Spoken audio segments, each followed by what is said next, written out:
Hello everyone.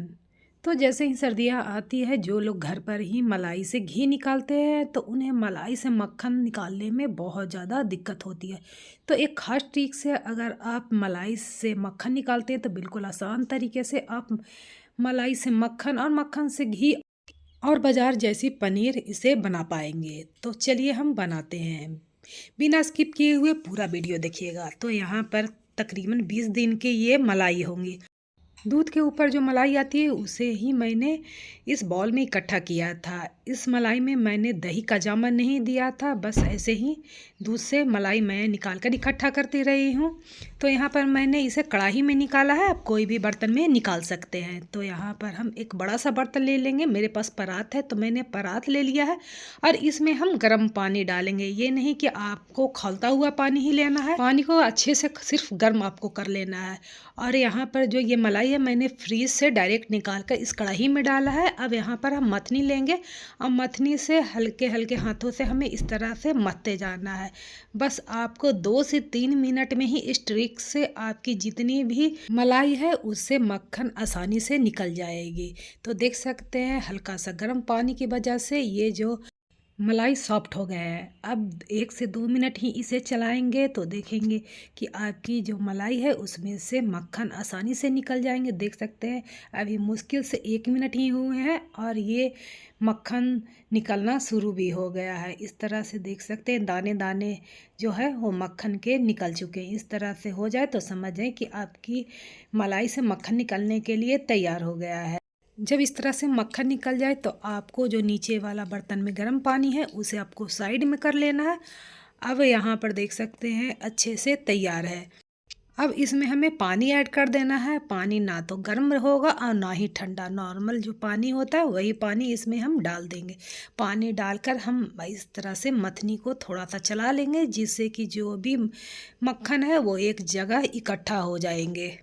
अब हम इसे हाथ में इस तरह से मक्खन उठाएंगे और दोनों हाथों से हम इस तरह से दबाते हुए जो इसमें एक्स्ट्रा दूध है उसे हमें निकाल देना है। जो ये दूध लास्ट में बच जाएंगे उसी दूध से हमें पनीर भी निकालना है।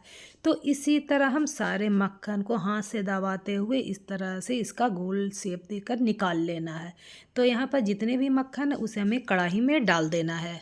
अब इस कढ़ाई को हमें गैस का फ्लेम ऑन करके चढ़ा देना है और आप चाहें तो हाई फ्लेम पर इसे कंटिन्यू चलाते हुए पका लें, या तो आप लो टू मीडियम फ्लेम करके इसे आराम से अपने आप पकने के लिए छोड़ दें। बस थोड़ी ही देर में देखेंगे तो सारे मक्खन इस तरह से मेल्ट हो गए हैं। तो इसे हमें साइड में इसे रख देना है। ये आराम से धीरे धीरे ये पकते रहेंगे।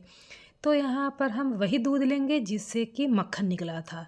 तो इसे हमें हाई फ्लेम करके इस दूध को हमें उबलने के लिए छोड़ देना है और हमें मक्खन को भी बीच बीच में चलाते रहना है। जैसे ही दूध में उबाल आ जाए तो इसमें हमें 1 से 2 चम्मच विनेगर डाल देना है। आप चाहें तो नींबू के रस का भी यूज कर सकते हैं। तो यहाँ पर इसे अच्छे से मिक्स कर लेंगे और आप देखेंगे कुछ सेकेंड में ही जो पनीर है वो अलग हो गए हैं और पानी अलग हो गए हैं।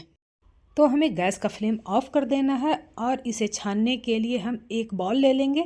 उसके ऊपर हम एक छन्नी रखेंगे। छन्नी के ऊपर हमें कॉटन का कपड़ा रख लेना है और ये जो हमने पनीर फाड़ के रखा है उसे इसमें हम डाल देंगे और इस पनीर को हमें ठंडे पानी से धो देना है क्योंकि इसमें हमने विनेगर डाला था कि उसका खट्टापन दूर हो जाए। अब इसे पोटली का शेप देकर इसे हल्के हल्के हाथों से इस तरह से जो इसमें एक्स्ट्रा पानी है उसे हमें निचोड़ लेना है।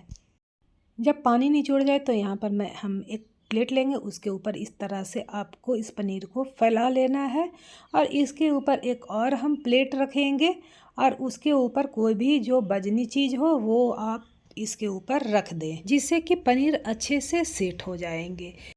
तो चलिए हम मक्खन की तरफ चलते हैं। तो यहाँ पर देख सकते हैं मक्खन इस तरह से बिल्कुल मेल्ट हो गए हैं और इसमें ये जो वाइट वाइट पार्ट बचे हुए हैं उसे हमें बिल्कुल ब्राउन होने तक इसे हमें पका लेना है। तो थोड़ी देर के लिए और हमें इस घी को पका लेना है। तो देख सकते हैं थोड़ी देर हमने और इसे पकाया है तो इसमें जो वाइट वाइट था वो हल्का गोल्डन कलर आ गया है। तो इस टाइम पर हमें गैस का फ्लेम ऑफ कर देना है और इसे हमें ठंडा करके लेना है। तो घी अच्छे से पक चुके थे और घी भी ठंडे हो गए हैं। तो यहाँ पर हम एक छन्नी से इस सारे घी को हम छान लेंगे। तो देख सकते हैं इस तरह से हमारे जो घी है वो बन के तैयार हो चुके हैं। तो इसे अब छन्नी से छान ले और इसे कोई भी डब्बे में भर कर रख ले। तो यहाँ पर देख सकते हैं हमने कितनी आसानी से ये घी को निकाल लिया है। तो चलिए अब पनीर को भी मैं दिखा देती हूँ कि हमारे पनीर हैं जो अच्छे से सेट हुए हैं कि नहीं। तो यहाँ पर जो पनीर है वो भी अच्छे से सेट हो चुके हैं। तो यहाँ पर देख सकते हैं बिल्कुल बाज़ार जैसी जो ये पनीर है वो हमारी बनके तैयार हो चुकी है। तो इसे मैं बीच से काट के दिखा रही हूँ। देख सकते हैं बिल्कुल अच्छे से ये पनीर जम गए हैं। आप चाहे तो इस पनीर से सब्जी, पराठा, भुर्जी कुछ भी बना सकते हैं। अगर मेरी ये वीडियो आपको पसंद आई तो लाइक कर दीजिएगा। अगर मेरे चैनल को अभी तक सब्सक्राइब नहीं किया है तो सब्सक्राइब करके जाइएगा।